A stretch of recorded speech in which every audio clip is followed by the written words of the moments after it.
Hi friends, welcome back to my mini vlog. ನಮ್ಮ ಮನೆಯಲ್ಲಿ ಯಾವಾಗಲೂ ಶ್ರಾವಣ ಮಾಸದಲ್ಲಿ ಧೂಪ ಹಾಕ್ಸುವಂಥದ್ದು ನಮ್ಮ ಹಿಂದಿನ ಕಾಲದಿಂದಲೂ ಬಂದಂಥ ಪದ್ಧತಿ. ಸೊ ಈಗ ನಾವು ಕೂಡ ಮಾಡ್ತಾ ಇದ್ದೀವಿ. ಈಗ ವರಮಹಾಲಕ್ಷ್ಮಿ ಹಬ್ಬದಲ್ಲಿ ಮನೆಯೆಲ್ಲ ಕ್ಲೀನ್ ಮಾಡಿರ್ತೀವಲ್ಲ, ಹಾಗಾಗಿ ಯಾವಾಗಲೂ ಹಬ್ಬದ ಮಾರನೆಗೇ ಧೂಪನ ಹಾಕ್ಸಿದ್ವಿ. ಸೊ ನನ್ನ ಮಕ್ಕಳಿಬ್ಬರು ಬಾಳೆ ಎಲೆಯಲ್ಲಿ ಎಷ್ಟು ಚೆನ್ನಾಗಿ ಕ್ಯೂಟಾಗಿ ಊಟ ಮಾಡ್ತಿದ್ರು. ಅದೊಂದು ಕ್ಲಿಪ್ಪಿಂಗ್ ತಗೊಂಡೆ ಅಷ್ಟೇ. ಹಾಗೆ ಮಾರನೇ ಅವತ್ತಿನ ದಿವಸನೇ ಅಣ್ಣ ತಂಗಿ ಹಬ್ಬ ರಕ್ಷಾಬಂಧನ ಇತ್ತು.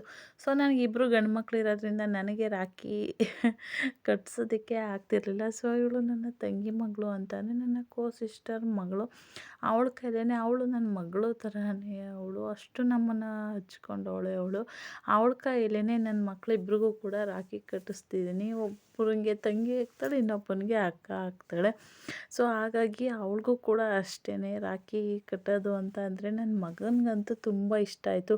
ಹಾಗೆ ಚಿಕ್ಕವನಿಗೆ ಅವ್ನಿಗೇನು ಅರ್ಥ ಆಯ್ತಿರ್ಲಿಲ್ಲ, ಆದರೆ ಅವನು ಕೂಡ ಅಷ್ಟೇ ಅದನ್ನು ನೋಡ್ಕೊಂಡು ಸುಮ್ಮನೆ ಇದ್ದ. ಹಾಗೆ ನನಗೂ ಕೂಡ ತಮ್ಮ ಇದ್ದಾನಲ್ವ, ಹಾಗಾಗಿ ನಾನು ಕೂಡ ಅಷ್ಟೇ ನಮ್ಮ ಮಾವನ ಮನೆಗೆ ಹಬ್ಬಕ್ಕೆ ಹೋಗಿದ್ವಿ, ರಾಘವೇಂದ್ರ ಸ್ವಾಮಿ ಪೂಜೆಗೆ. ಸೊ ಅಲ್ಲೇ ಬಂದಿದ್ನಲ್ಲ, ರಾಖಿ ಹಬ್ಬದ ದಿವಸ ಊರಿಗೆ ಹೋಗೋಕ್ಕಾಗಿರಲಿಲ್ಲ ಅಂತ ಹೇಳಿ ಅಲ್ಲೇ ಅವನಿಗೂ ಕೂಡ ರಾಖಿನ ಕಟ್ಟಿದೆ.